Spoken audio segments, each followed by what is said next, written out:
kita langsung tertolak, ya enggak? Pasti banyak dong, dari mulai awal sampai ke akhir rejekan pasti akan tinggi karena kita mulai mau perbaikan, fokus ke pengecekan, semua dicek, mulai dari bahan baku, mulai dari kertasnya, mulai dari semuanya kita cek, ya enggak? Pasti banyak rejeknya, temuan.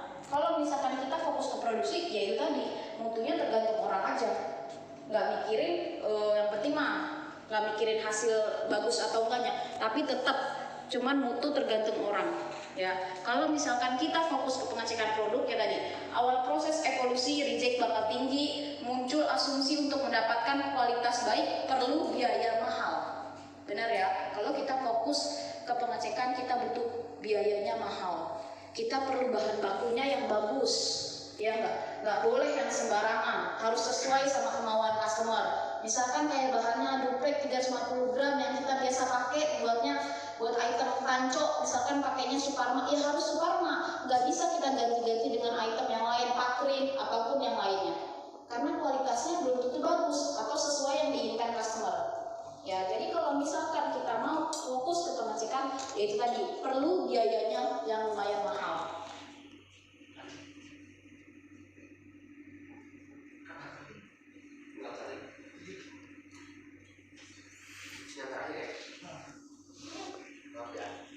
Perbaikan. Di sini kita sudah mulai berpikir untuk melakukan perbaikan sehingga masalah yang sama tidak terulang. Berkembang ilmu problem solving. Ya, yang pertama dampaknya apa sih kalau kita udah mulai ke pengecekan dan tindakan perbaikan? Yang pertama, masalah sudah terjadi dan biaya sudah dikeluarkan. Benar nggak? Kalau misalkan pengecekan dan tindakan perbaikan baru dimulai, masalahnya udah kejadian, udah reject, terus udah dipulangin akhirnya direktur, biaya udah dikeluarin belum? Udah keluar semua kan? Biaya udah pengiriman, udah terkirim, ongkos kirimnya udah, ya kan? Semuanya udah dilewatin. Proses-proses dari misalkan offset sampai ke finishing itu semua pakai biaya. Sampai ke pengiriman pun itu pakai biaya. Nah, disinilah kalau kita fokusnya cuma ke pengecekan dan tindakan perbaikan, itu telat, masalahnya udah terjadi, biaya udah dikeluarkan. Yang kedua, ketika banyak masalah, perusahaan sering terjebak pada kondisi manajemen pemadam kebakaran. Jadi mendadak, kalau pas ada isu reject baru rame, ya nggak sih? Kayak misalkan ada isu lagi kebakaran, baru pada keluar semua ikut sok pemadam kebakaran, ikut, ya nggak? Begitu juga dengan kita, udah ketahuan reject, udah ada potongan, baru rame, bener nggak? Ini yang disebut manajemen pemadam kebakaran. Ini nggak bagus. Udah telat, udah banyak yang kebakar. Di dalamnya kita nggak tahu. Udah berapa biaya yang dihabisin buat yang dibakar sama itu udah banyak. Udah telat. Ya, jadi kalau kita mau itu fokus ke nomor 3, udah semuanya udah telat. Masalah sudah terjadi, biaya sudah dikeluarkan. Terus di sini juga pasti ada manajemen pemadam kebakaran. Cuman udah terjadi baru pada ribut, ya enggak? Jadi harusnya kita fokusnya kemana? Nih.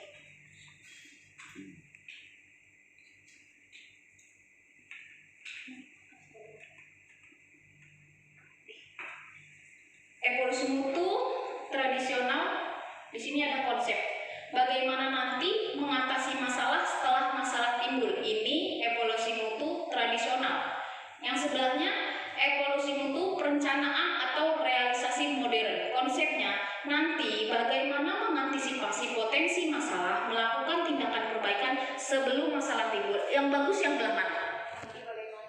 Yang modern.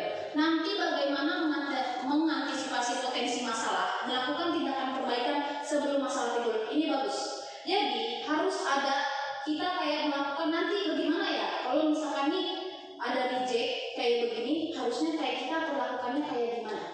Apakah kita harus ganti bahan supaya nggak jadi reject? Boleh, itu juga boleh, ya. Terus apakah kalau misalkan ini kayaknya nggak cocok di mesin ini karena mesin ini rusaknya udah terlalu parah, ya kita pindah ke mesin yang ini aja. Mesin ini semuanya masih terkontrol, terawat dan masih bagus. Nggak apa-apa, ini bagus. Jadi sebelum masalah timbul kita udah lakukan. Nanti gimana mikirin kalau misalkan ini pasti rejectnya banyak. Kita udah pikirkan itu. Harusnya ini yang bagus. Perencanaan realisasi modern, ya. Ini dampak perubahan terhadap biaya.